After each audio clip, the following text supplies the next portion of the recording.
All right, welcome everybody. We're starting to fill up. I assume you can hear the sound of my voice. If so, say something. Raise your, I see your hands being raised. Oh, goody.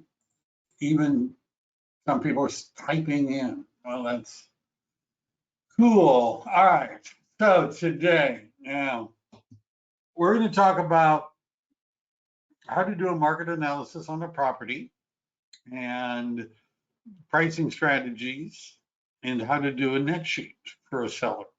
And I have a guest who's going to help us with the net sheet part. When we get to that, that's Lynn Dang with Chicago Title, and that'll be coming up. Now, when we get to, you might want to think about this. I have several properties coming up that are going to be listed. Lynn probably is happy to hear that over the next few months. And so I could do one of those, but I'd have to make sure it was one of the ones that are 100% locked into using me, because I know what you guys are like. If I told you the address, people would be leaving my class and driving over there to pound on the door and say, don't use that guy, use me, I'm a better agent. I know what you would do. I know you would do that. But I'll be happy to use some of those. If you have a property that you would like me to do a CMA for, get it ready, maybe text it to me. Usually I hate doing this because usually people have some rural property that was built without permits and there's nobody for 6 miles around and that sort of thing, right? But and so I might do yours if you have one. Otherwise, I'll just do one of mine. Now, the reason I talk about this as art as opposed to science, right? Notice it doesn't say the science of the CMA. And for those of you that are new to this and you're wondering, what does CMA stand for besides, the Country Music Awards, what else? That's the comparative or competitive, depending on who you talk to, market analysis. And so I've given some links, and some of them are actual links and some of them are names. And then I'm going to maybe demonstrate. And you might find it weird that I'm starting out with AVMs. And if you're not sure what an AVM is, it stands for Automated Valuation Model, which is a instant, this is what your house is worth. And I wanted to talk just a little bit about, strategy before I actually get into, maybe doing a CMA and what you would look for. And the question that I'm asking here is, how would you suggest the price? Right? How would you suggest the price? I'm going to highlight things as I feel like it. Now, when I'm talking to a seller, and this also could be for a buyer, let's say it's a competitive listing situation and I want to impress them. I oftentimes will have 5 different ways of valuing the property. And I'll tell them I got 5 different ways of valuing your property. Number 1, I'll explain our automated valuation models. Zillow, Realtor.com, Redfin, RPR. Actually, Realist also has one, but because I want more rather than less, I'm using that a little bit later. Now, some of you may be thinking, well, that's horrible, that's awful. Why would you tell people what Zillow thinks? We hate Zillow, they hate us. You're a traitor, right, for talking about them. First of all, chances are good that they've looked already. Secondly, sometimes they're not far off. Sometimes they are. Third, buyers are going to look at it, right? Buyers are going to look at it. So in fact, I've had listings where the owner was really angry because once it got to the market, Zillow gave it an estimate way below what we were selling it for. And so she was writing them and calling them and trying to get them to change their estimate. That's a hard thing to do. Another reason that I want to share the automated valuation models is that oftentimes there's a big discrepancy between what Redfin, Realtor.com, and Zillow think a property is worth. And then that kind of gets into the idea that this might be more of an art than a science, right? That's how I guess I started this. A second way in which you could value property is simply by looking at your dollars per square foot. And I would use a quick CMA And I would look at things that have sold, and I'm going to show you how to do this, let's say in the last 30 days in that zip code. And I would say, well, based upon what dollars per square foot people are getting, that's what your property would be worth. The third one is another dollars per square foot, but using tax records. And I use Realist, although there are other programs that would do that. And what's the difference between the tax records, dollar per square foot, and here, let me do this. Is that what somebody's saying? Where is my, oh, we've got somebody's actually giving me an address. All right, hopefully it's not a terrible one. So now I'm showing my screen, I guess. I wasn't doing that before. So I gave you some links. Many of you already found the handout. Automated valuation models. Dollars per square foot MLS looks at recent sales. Dollars per square foot tax records, I use Realist. And the difference between the two is that the tax records include non-MLS properties, which may or may not be a good thing. Then I do a CMA. And there are, I didn't list them all here, but Toolkit is one of the things you could use. There's Cloud CMA, there's a bunch of them. Normally, I'm using RPR for the final product. And then finally, if I feel like it, I might tell them what your property would be worth to an investor. And because sometimes people are, what about investors? And that might involve valuing the property using a capitalization rate or a GRIM or a gross rent multiplier, right? So these are the 5 different ways that you could value a property, right? From the investor's point of view, automated valuation models, a regular CMA. And I'm getting too many. Let me just see. Too many. So then the other thing is, one of the things you have to communicate effectively, in my opinion, about the CMA is that it's an art and it's not a science. And so what a property is worth is determined by what a buyer is willing to pay for it, right? Which may be ridiculously high in this market. It may not be as high as the seller wants.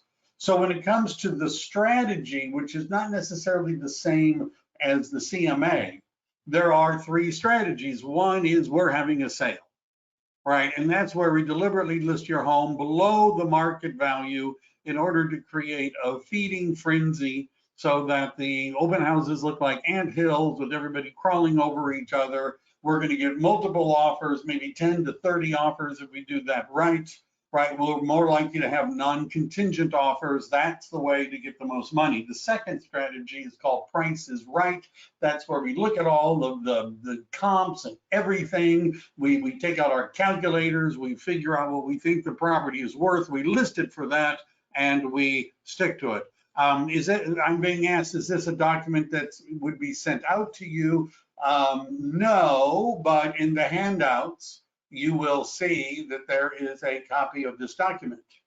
And for those of you that aren't looking for a handout, but are in fact, I've also maybe shared the link to the Google document that I'm using, right? But that's you for no extra charge, right? Okay.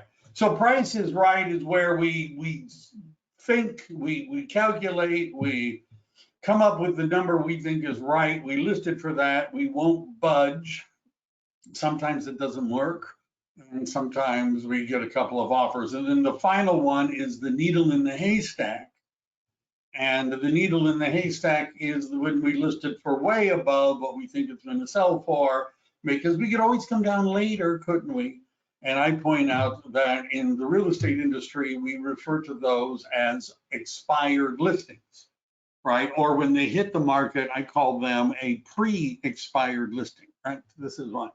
And the way I describe this to a seller, and by the way, this is still true even in a hot market, right? But what's going to be happening is this is a price war and a beauty contest, right? That's what's involved in selling a house. Price war and a beauty contest, right? And I'm not using my Google images of that because I'm sparing you. The other thing you want to make sure you're talking to them about is who's the competition.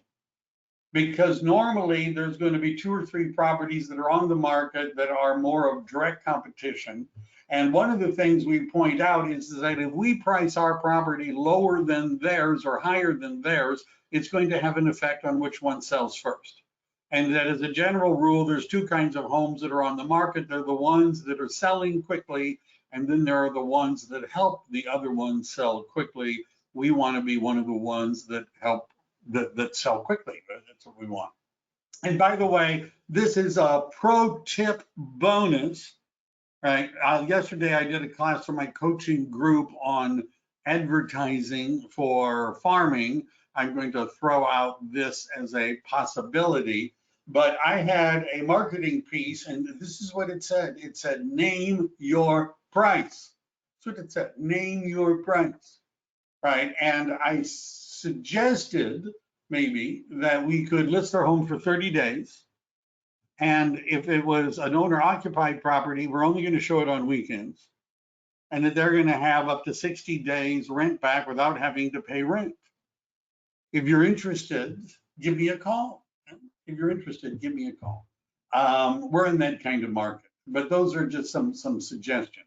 Now, I've gone ahead and given you kind of a breakdown, but let me take a look at the ones that people have suggested. God help me. Let me look at the ones. Let me find the questions. Okay, let me find the ones that people have suggested. All right. There's one about a conservatorship, poor shape inside, getting the court and court AVM from an appraiser, which is messing the numbers up for me. Let's try, that one may be difficult. I don't know, but let me just see. And if I have a little bit of time, Khalid, I'll go through yours as well. I can do 2. Hopefully Khalid's isn't a probate sale located someplace out of.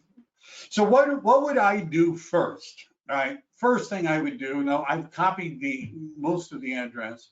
The first thing I tend to do is I would go to RPR, which if you're a member of the Association of Realtors, you have access to.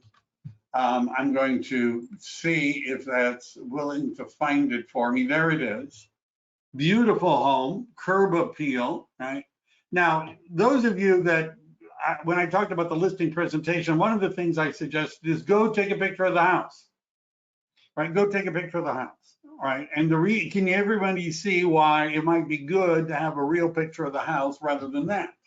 Right now, if this is Google Street View, it might be that the house is over there and that we could go over and get a better view, but you understand, unless we go take a picture or find a better street view, that's what's going to show up on our CMA, right? Now, one of the things we can do is do a Google satellite view of the house, right? And you do a screenshot and you could put that in, but I would go take a picture. I'd go take a picture. So here we have a beautiful home, 620. Now RVM stands for the Realtor's Valuation Model, which is an automated valuation model. And if you click on View Details, notice it's telling us, see where it says RVM Confidence and there's all those stars? What that refers to is how connected the RVM of the Realtor's Property Resource is to the other automated valuation models, right? And if it thinks that there's a high degree of similarity, then it's going to give it 5 stars, right? If it doesn't really think it knows, then it's not going to give as many stars. I've had usually one time when I did one of these classes, somebody had suggested a listing and there was like no stars, right? Because nobody had any idea. By the way, what do you do when there are no comps and there are no stars and there are no valuations that you know? I suggested that my clients hire an appraiser. Right now, the appraiser is going to have the same data we do pretty much, but get an appraisal. right? And I've had people pay for it, and if it looks good, we would share it with people. So the current record is an off market. It's telling us that it's 1422 square feet. It's a 3.2 built in 1971. Now, one of the reasons I look at this is because I'm looking for similar properties that might have been sold off market. So there's two kinds of properties. This is the automated valuation model, and it's showing us which properties they base their automated valuation model on. Two of them went through the MLS, these two here, and notice it tells us how far they are. That's actually, you know, it's not in the neighborhood. Let's just say that, right? It's a little bit out. The 0.23 is better, but still, you know, and then these are off-market properties. Now, one of the disadvantages of using off-market properties is, number one, we usually don't have what it looks like. And what I mean by that, notice this one that says closed public record. That means it didn't go through the MLS.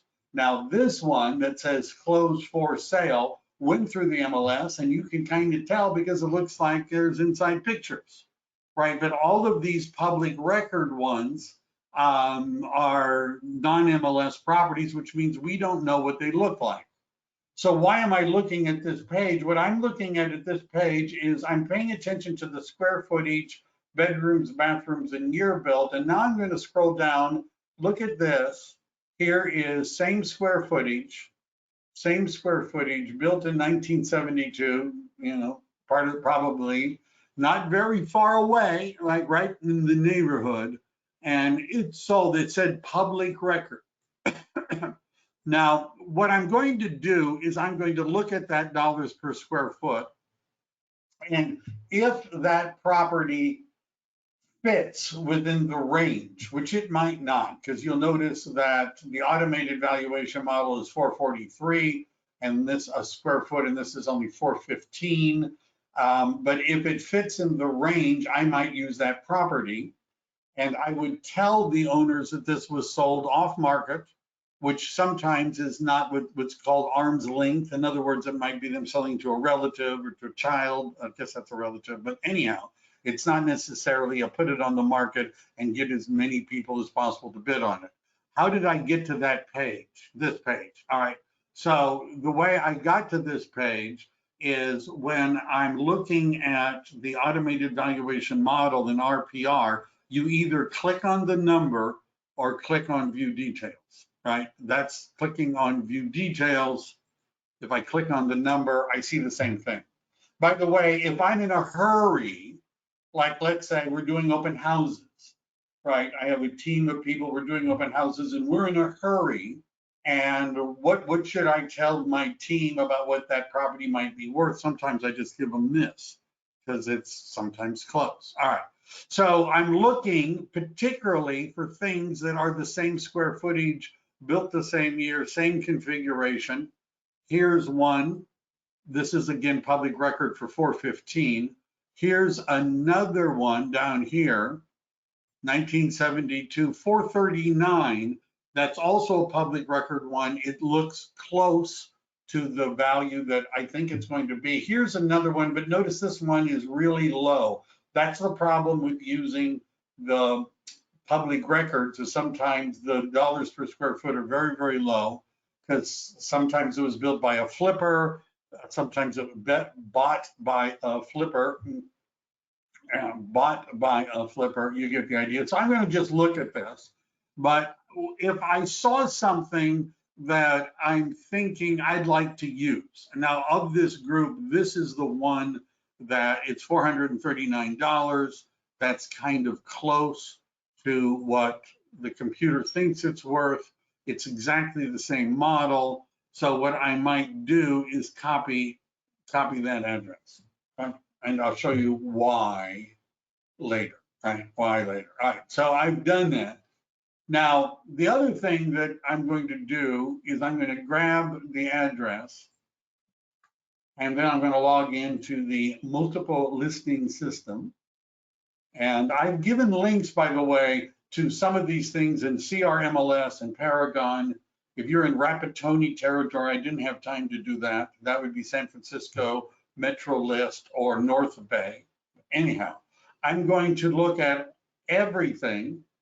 Now, this is a single family home, and I'm going to go down to map search and I'm going to paste in the address of the subject property. Now, I usually, if you are an investor, and some of you that you're at EXP has a iBuyer program called Express Offers. It's a useful thing to go through because evaluation becomes really important to flippers. And one of the things that an investor is going to want is to invest in a property where the value will be known once it's been repaired. They don't want to buy weird things. They don't want to buy large tracts of land because it's very speculative what it's going to what it will be worth. The second thing that the investor generally wants is to stay within a quarter of a mile of the subject property. Location, location, location, right? And most of the stuff, by the way, I put in that handout, I'm looking for things that have happened in the last 3 months. Notice there's only 3 within a quarter of a mile. Now, I'm going to go out to a half of a mile.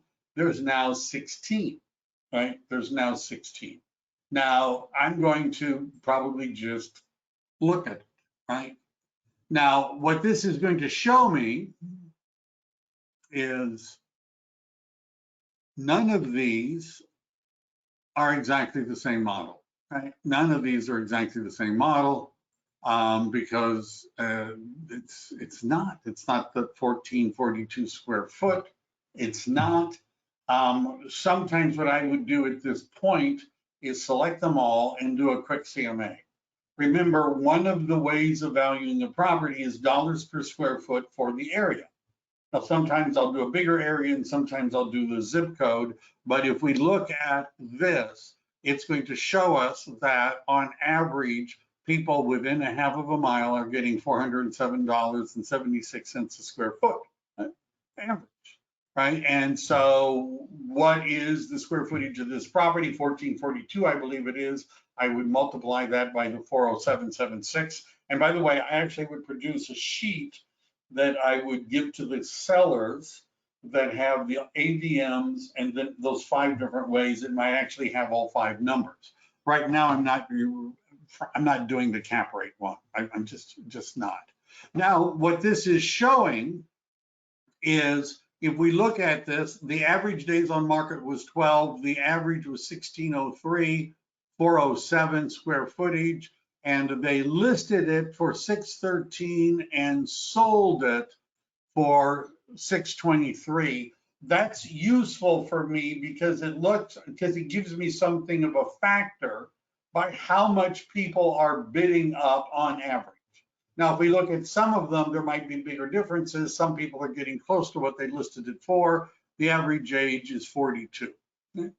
Now, I sometimes will just save that. I don't necessarily print out the whole thing. I might look at them. If I saw something that was the same square footage, built the same year and all of that, I might read on it, but I might actually print this out or save this. And I usually start by creating a folder for the listing and I put it in there. So now one of the other things I'm going to do, we know that this is a 3-bedroom home. We know it's a 3-bedroom home. Notice that changes the number of comps to 7. We also know that it was built in 1971. So I put this in the outline. I usually would do, if I'm trying to narrow down the numbers, I would do 10% one way or the other, right? In other words, 90% of the age and whatever. So 1971, how old is that? I don't know. Gosh, this is embarrassing. So if it's 2022 minus 1971, it's 51 years old. So I might say times 0.9 is 45, 45, and 51 times 1.1 is 56, 45 to 57, right? And then I'm going to, when I do this, I have to sort of click off. There's 3, right? The world keeps getting smaller, right? So within the same age range with 3 bedrooms, we are now down to 3 properties. Right? And here they are, and they're all within a half of a mile. There are 3 2s, one's a 3 1. I'm not worrying about that. This one looks like it's going to be an outlier because it's much smaller than the other ones. This one's a little smaller, this one's a little bit bigger. So these are the 2 that I would see as a likely comparables right now. Now, I might go back if there's not enough, because usually it's good to have 3, right? And if there's not enough, then I might go back further, right? I might go out a little bit, but generally you don't want to go past a half of a mile if you can avoid it. By the way, an appraiser is required to justify going out a mile. And only in rural and special properties are they allowed to go out more than that. But I'm looking at these. I'm just going to keep these. Now, part of the reason why I'm running the MLS, it's not because, I mean, I could do a CMA from here. Cloud CMA, which in some places you have to pay for. There's another CMA program, which is over here. I don't use those, right? I don't, because I'm lazy and cheap like most real estate agents. I don't use those. So what I'm going to do is I'm going to go back to RPR, because RPR is where I want to actually run the CMA. So I'm going to create the CMA. And now there are 2 choices. The sales comparison analysis is more detailed. I would skip that, right? It looks a little bit different, but it's really kind of sort of, they're pretending appraisers might use it, but I don't think any do. So I'm going to just use the comparative analysis. I'm going to confirm the facts. Now, if this was a listing appointment, I would have asked the people on the phone to describe their house, because sometimes what they describe is not what the tax records say, right? This could be a 5.4 by now, and 2,400 square feet, but I'm assuming that this is all true. Now, I've been at, if you're wondering, this is not a dumb question.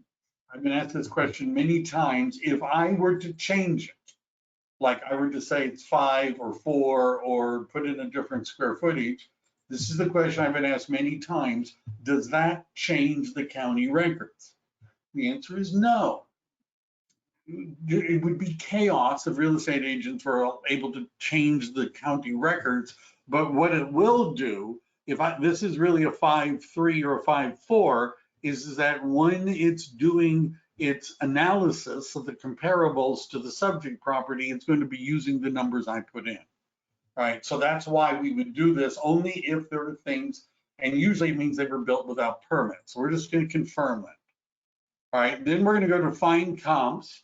Now, what I do on this is I add active under contract. I don't do withdrawn, expired, or canceled. Now, you'll notice back when I was in the MLS, I looked at all of the statuses.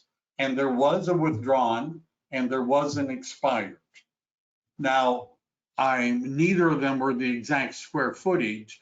Why did I do that if I'm not including it in my CMA? And the answer is so when I'm talking to the client, I can mention that Round Hill, has been taken off the market. Withdrawn means it's still listed, but they're thinking about what they're going to do. And there was even an expired on Golden Hill. I would want to know that. And notice that 4282, here's a Golden Hill. Sometimes you'll see it appear as a sold or an active, but it's not there. But I'm not going to include, expired, where am I? Why am I here? All right. I'm not going to include expired, canceled, and withdrawns on this. Distressed properties would be notices of default. We don't have very many of them. I'm going to change this to 3 months. Now, if it doesn't produce enough, I'll go back to 6 months, but I'm not going to go any further.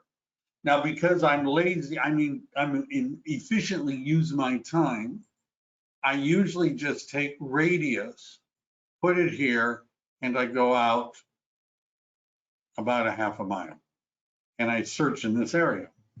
And that, now the one on the other side of Buchanan, that seems kind of far away, and it's across what probably is a major street.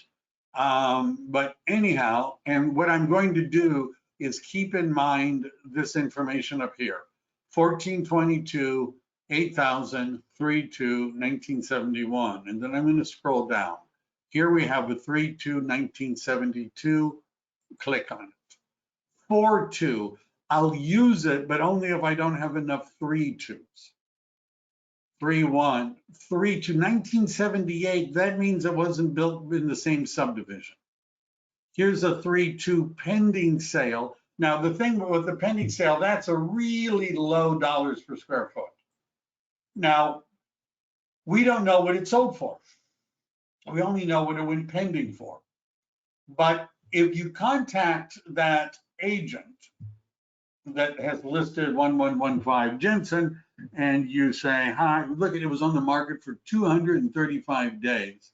We may not want to include that, but let's say that didn't look ridiculous, right? In other words, the dollars per square foot weren't that far off and it hadn't been on, the market forever. I might contact the listing agent of the pending sale and ask them, say, look, I see you have, the property is under contract, and I would know when it's going to close by looking it up on the MLS. I see it's slated to close next week. I've got some appointments in the area and a property coming on the market. Will you tell me, what did you sell it for? And a lot of times, if the contingencies are removed and it's about to close, the agent will tell you. The thing about pendings is some people are using my approach of listing it low so that they can get a frenzy so that they can sell it high. And the problem is that the pending price is the price it was listed at. All right, so I could use this 4-2. It's a 4-bedroom worth more than a 3-bedroom. Assuming the square footage is the same, is it worth more? And the answer is it depends on who the buyers are, right? It depends on who the buyers are. And the reason I say that is because some millennials don't have as many children, and they would rather have 3 larger rooms than 4 smaller rooms. So it's not always at the extra bedroom. And Monica is asking if I should just use the RVM. I don't just use the RVM on something I would give to a seller. I always run comps. Now, one of the reasons for me doing this, these numbers aren't looking really good for me because the 556, notice that's way, way below what this is. But remember those 2 comps that I ran. Here's 585, and this is Jewett and Alpine. And I'm going to go back here and look and see, here's Alpine, here's Jewett. So we have those 2. The reason I'm doing that is because sometimes RPR doesn't see everything that's in the MLS. It doesn't.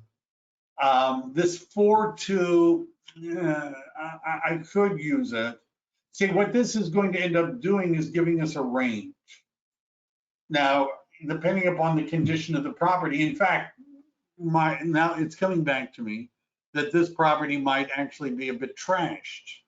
If it is a bit trashed, it might look closer to that price than it does to the others. Notice how that's changed our range from 474 to 641. This is why you want them to describe their property.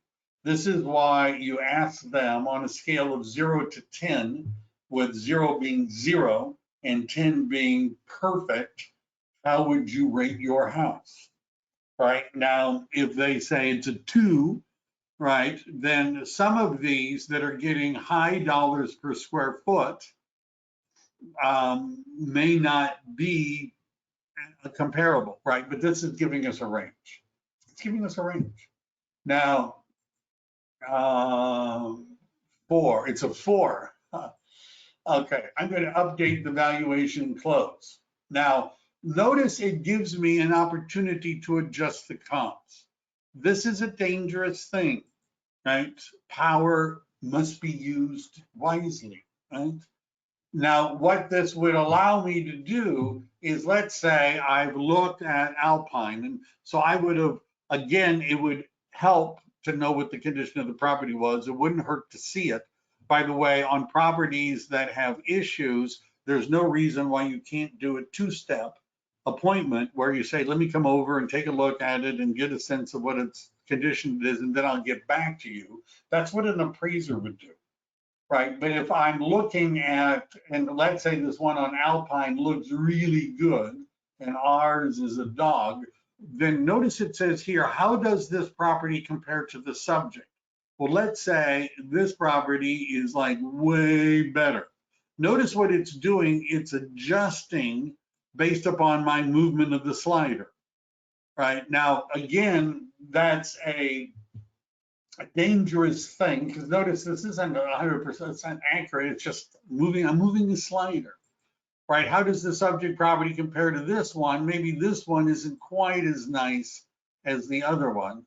How about this one? We might even be a little bit, this one might even be worse, right?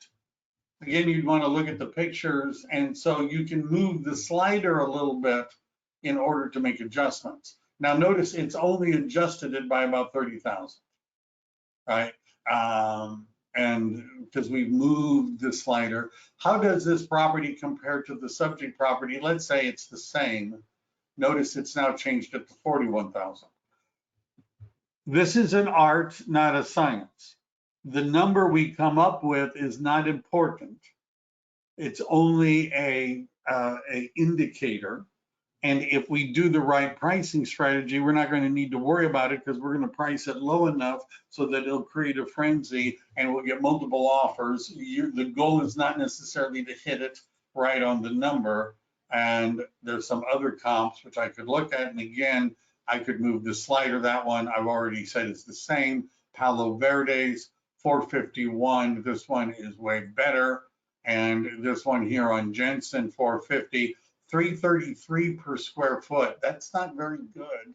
That's the pending one. So we're just going to leave it. Notice we've now adjusted $60,000. It's not a perfect, right? It's just, just something, right? And so now it's giving us this. So one of the things that we could have done back when we were doing comparables, if we had saw here, I'll show you what I mean. I'm gonna do this. Where am I? Back. I'm gonna go back here. And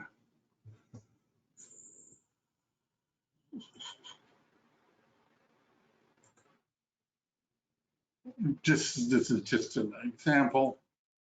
Remember, we saw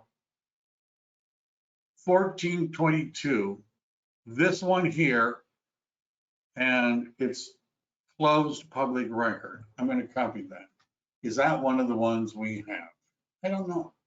So what I'm going to do is edit the search for comps. It's Jewett, which is, let me go back here to, where are we? 1330 Jewett, okay. 1330 Jewett is not on our list, right? Because for whatever reason, it might have been longer. So one of the things I can do, notice it says add a known property. I'm going to paste that one in. Why? Because it's the same model and the same square footage. Then I might look down here, and now that I know that this isn't, the top of the line, here's another one.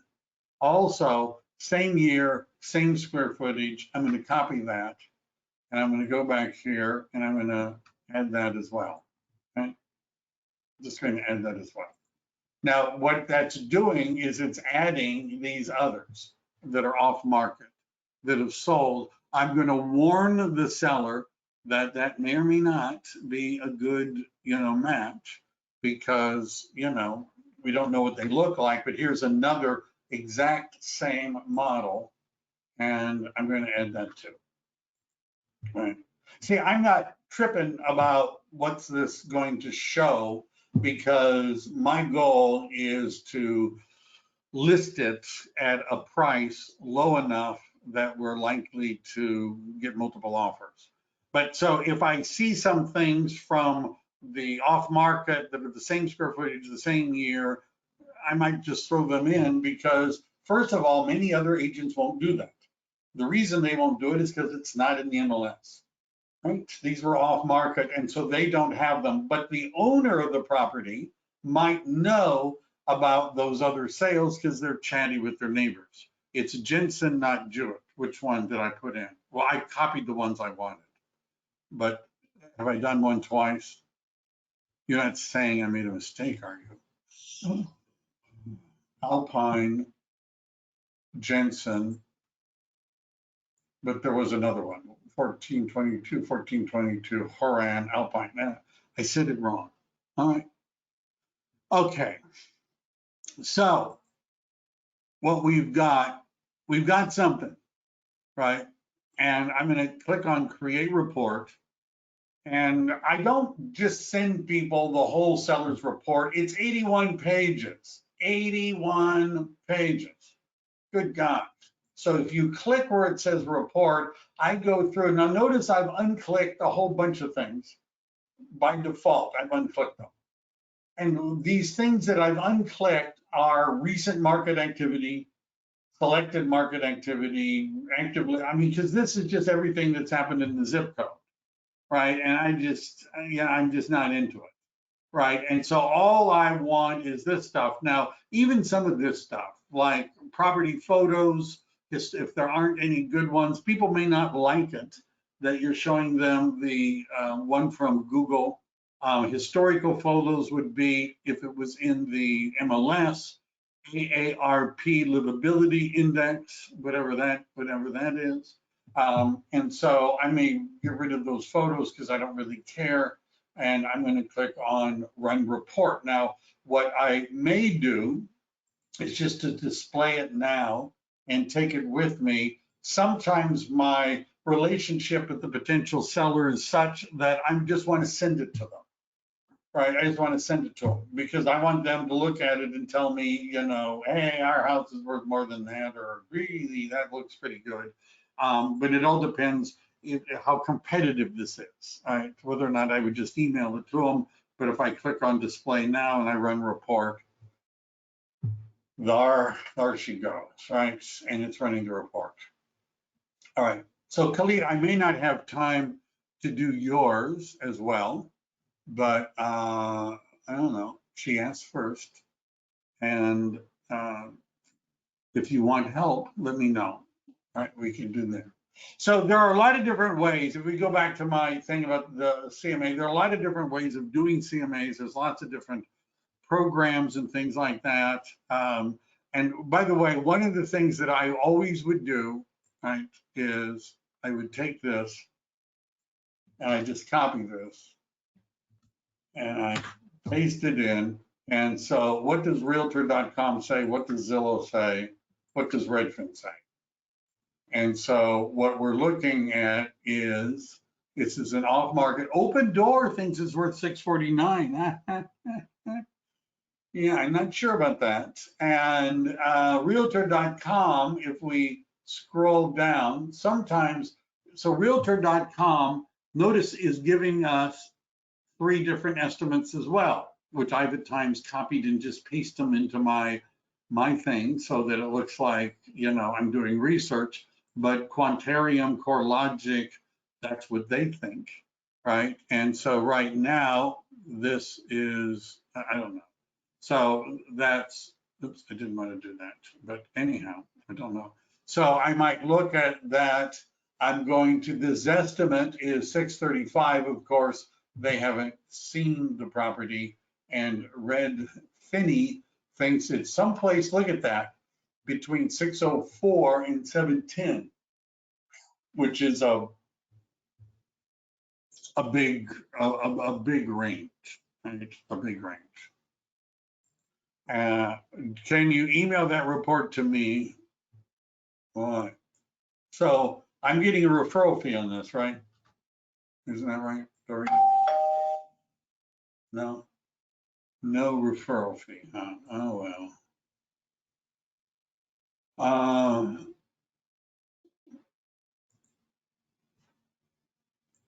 right, that's not what I wanted. Rerun report.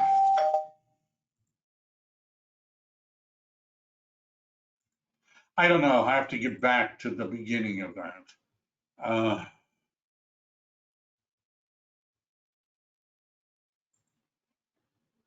Yeah, I'm not sure at this point how to do it through the email. Here, I guess if I just go all the way down here, it's been a long day.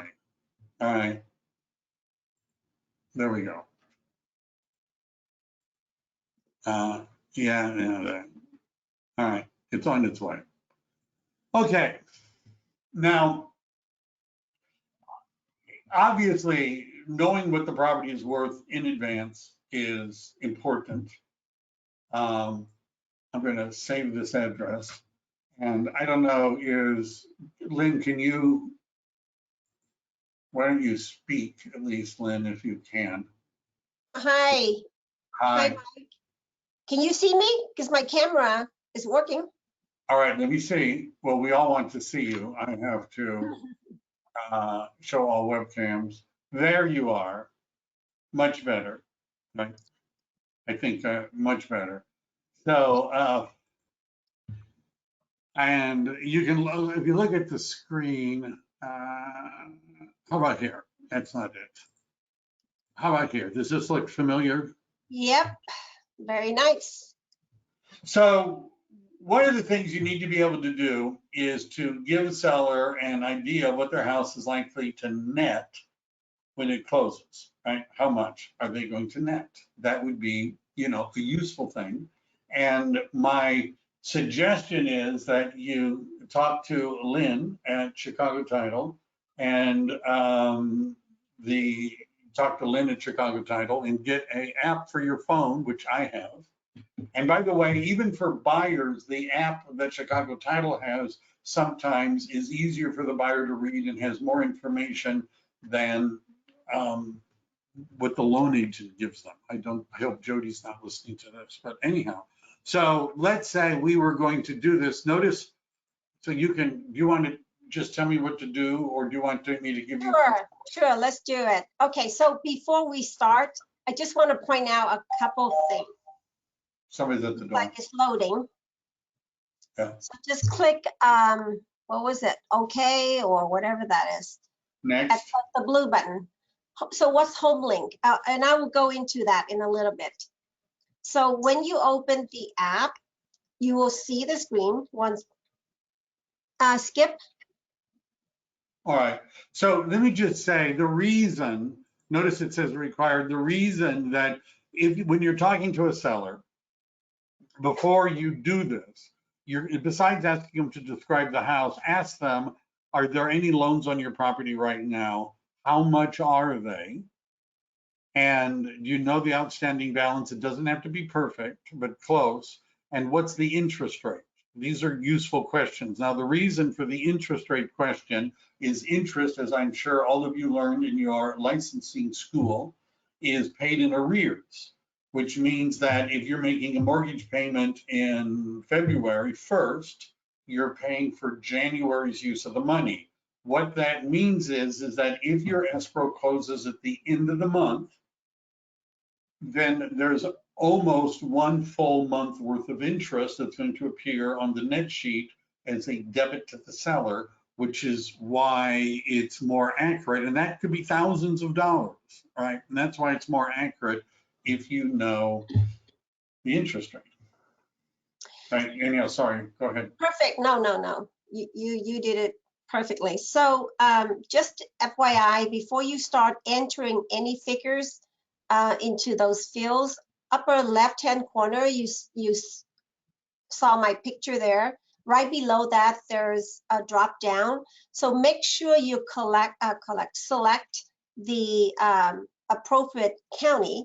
So that way the app will pull in the correct fees and who pays what. So all that.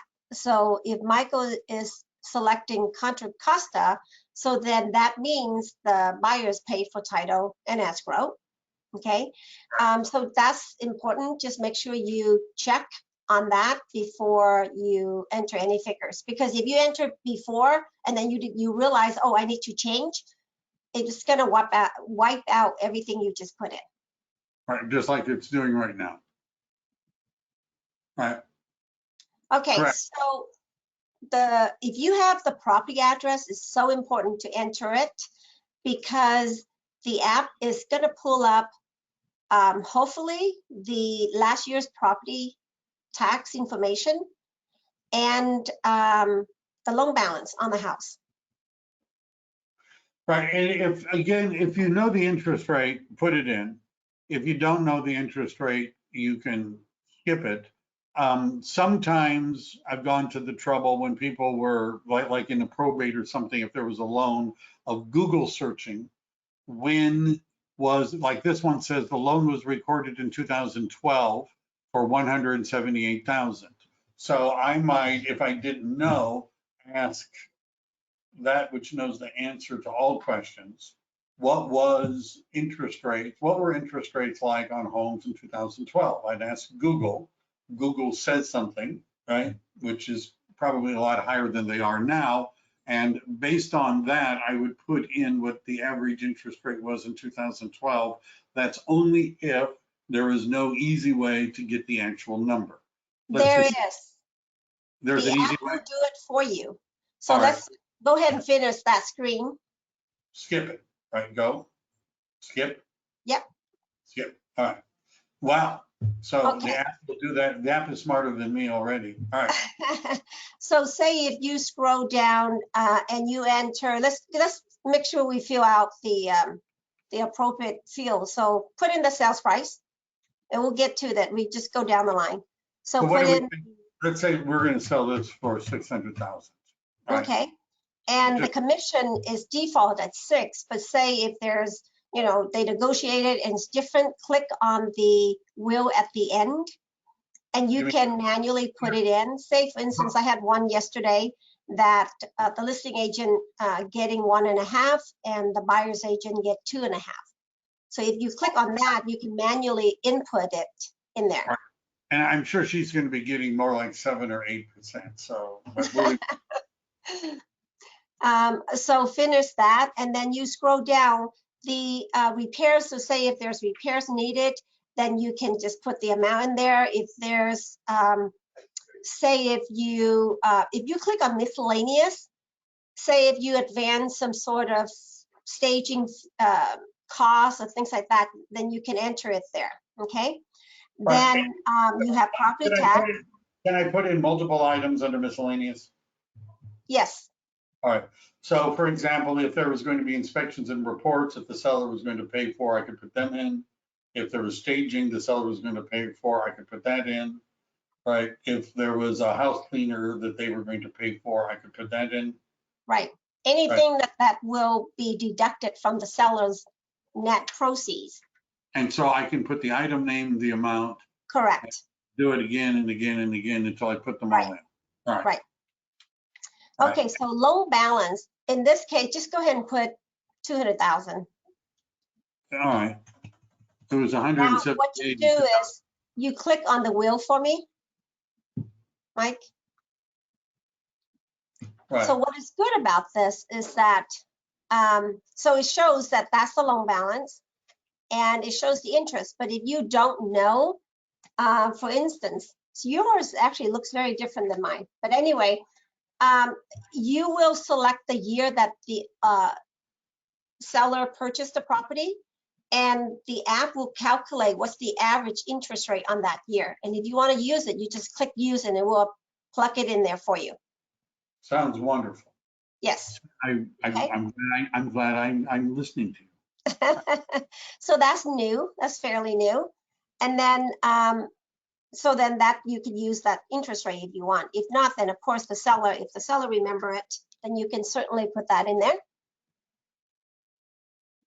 So I clicked on city City transfer, transfer tax.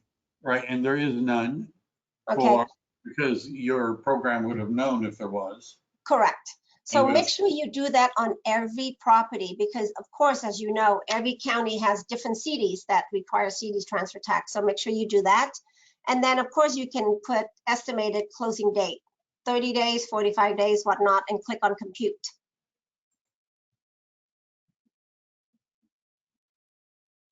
So because we have to go through the process, explain it to you, but if you do it yourself, you know how to do this, literally you can get a net sheet within 10, 15 seconds.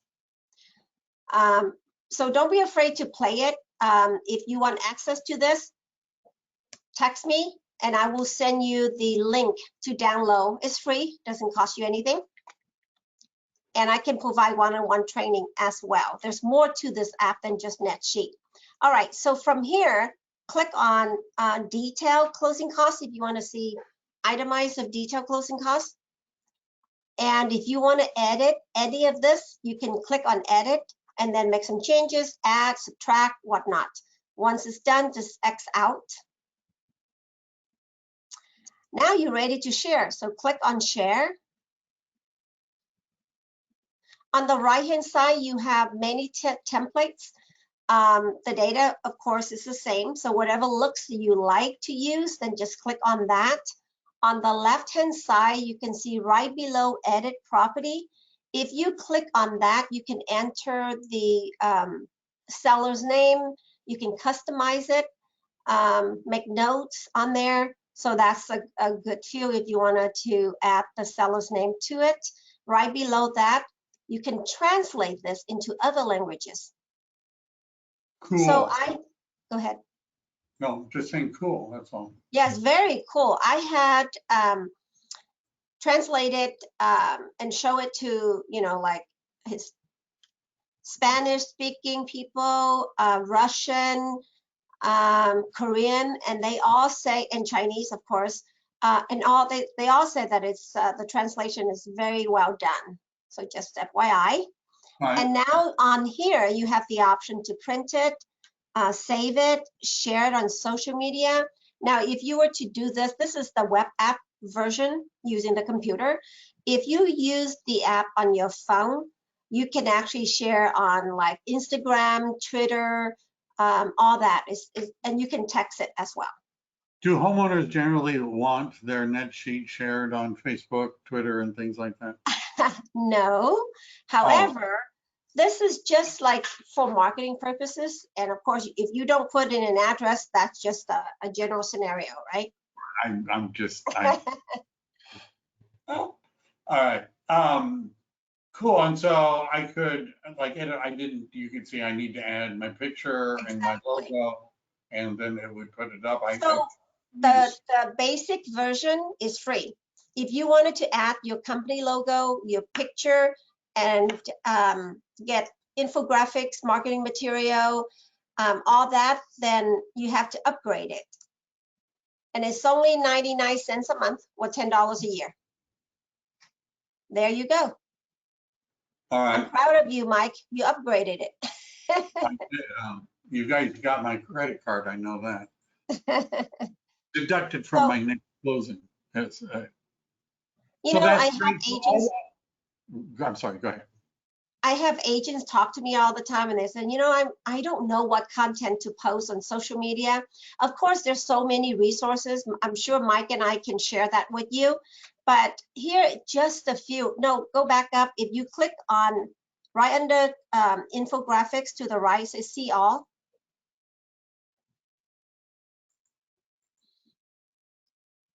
And you can see there's so many very nice templates here that you can use, and all of them is branding you, okay?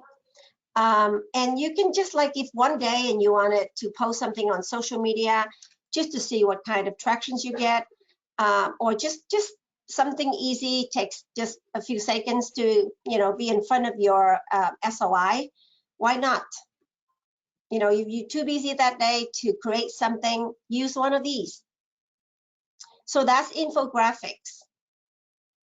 And the app is constantly renewing, updating, so you can see new stuff adding to it all the time. If you look at Michael, if you look to where your to the right, where your profile picture is, right on top of it, you have the little circle with in red.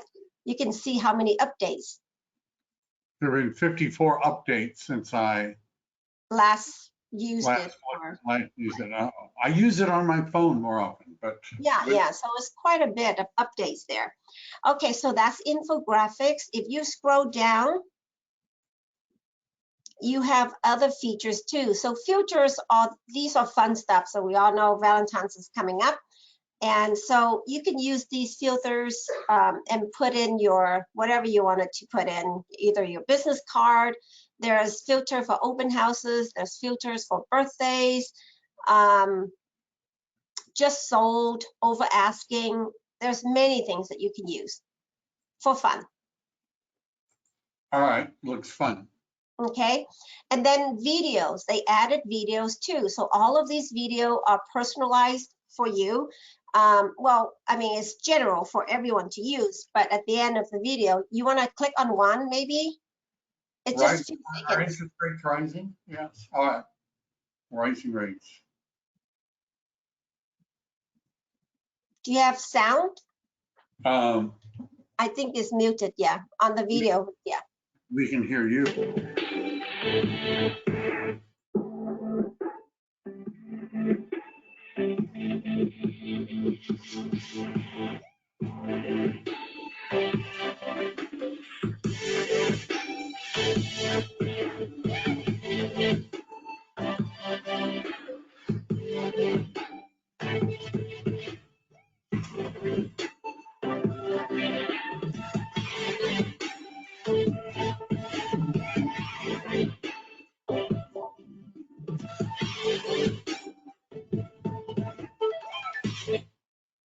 There you go. Cool.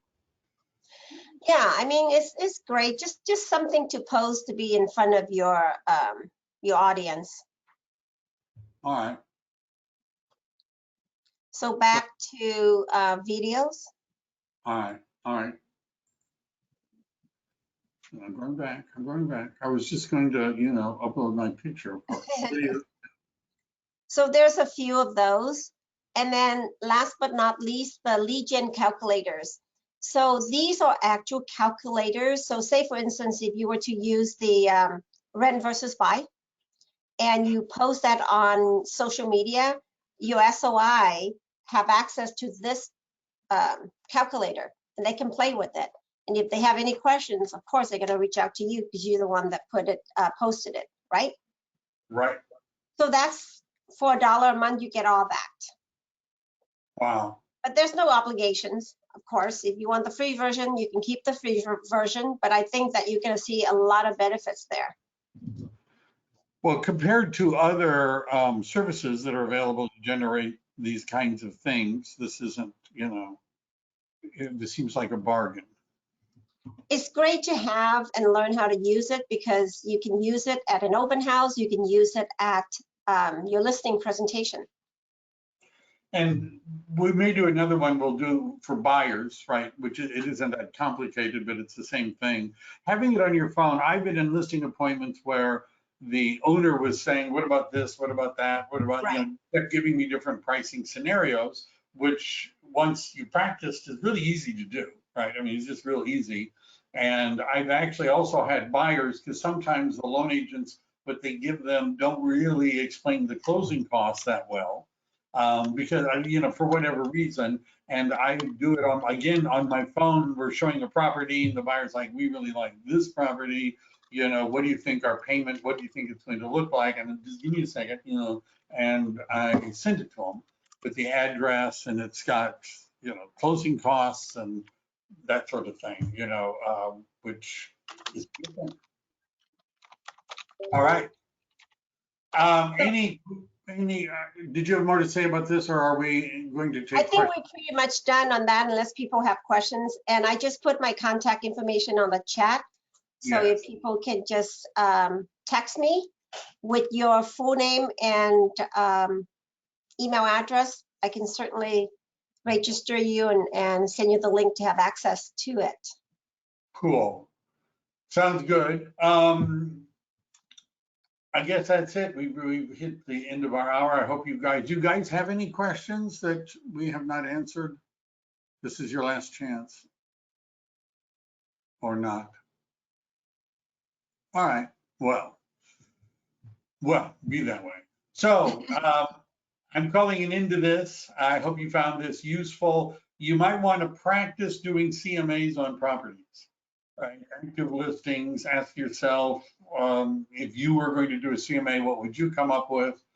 Do a little bit of practice. If you've done it a lot, it doesn't take very long to do one. And I also have to admit, I have a hidden agenda. It's not very hidden if I'm going to tell you. But one of the things agents ask me for help on, which is what I do during the day, is I help agents with their transactions. Agents will say, well, what should I offer? What should what should I tell the seller? And you also need to know how to do the CMA. And when I'm doing it, I'm for a buyer. If I'm doing it for a buyer, I would be using the property report, which doesn't look a lot different than the seller's report when I delete some of the other stuff. But before a buyer makes an offer, you ought to do this. And you ought to be able to do it for a seller, and you need to know. By the way, if you're wondering about pictures, right, which some of you might, there's a way of changing the photo in a report when you're doing it for a particular property. This isn't the right one, but if you're doing it for a particular property, there's a way for you to edit it and put in a different photo on the which I'll do it a different class. All right, is that good enough, guys? I hope you enjoyed it. Tomorrow I'm going to be talking about zip forms, because why not, right? You need to know how to write up the offer and use the software really easily to get the listing. Thank you very much. If you're interested in finding out, if you'd like to get more help in your real estate business, I have a team, I also mentor agents, I'm coaching people, mostly at EXP, but I've got people at Keller Williams and Intero and Coldwell Banker that I'm also working with. And if you're interested in talking about how to get your business going and how to get more help in doing what you need to do, reach out to me, because I like talking about that. All right, thank you everybody. Thank you Thank you everyone for attending. All right, applause. Bye. Bye.